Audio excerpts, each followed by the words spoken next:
আসসালামু আলাইকুম। ঋতুবাজা বসন্ত ফলে ভাজা আম।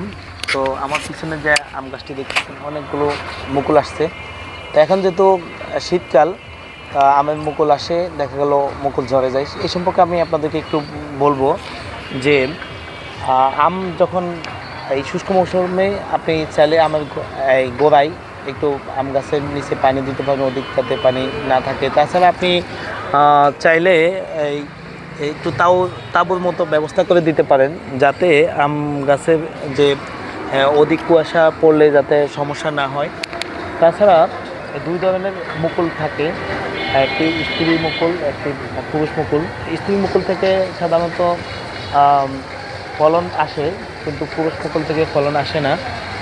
যেমন অনেকের মনে প্রশ্ন থাকে যে না, তাহলে পুরুষ মুকুল কেন থাকে? পুরুষ মুকুল থেকেই মূলত পরাগায়নের সৃষ্টি হয়।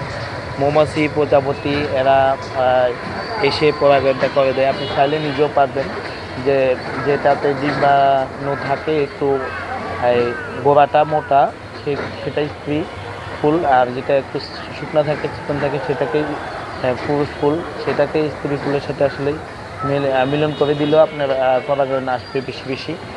তো এই ক্ষেত্রে আপনি চাইলে একটু বেশি বেশি পরিচর্যা করতে পারেন। এখন এবার যেহেতু শুষ্ক মৌসুম এবং কুয়াশা একটু কম, তাহলে অবশ্যই আমার ফলন ভালো থাকবে, ভালো আসবে ইনশাল্লাহ।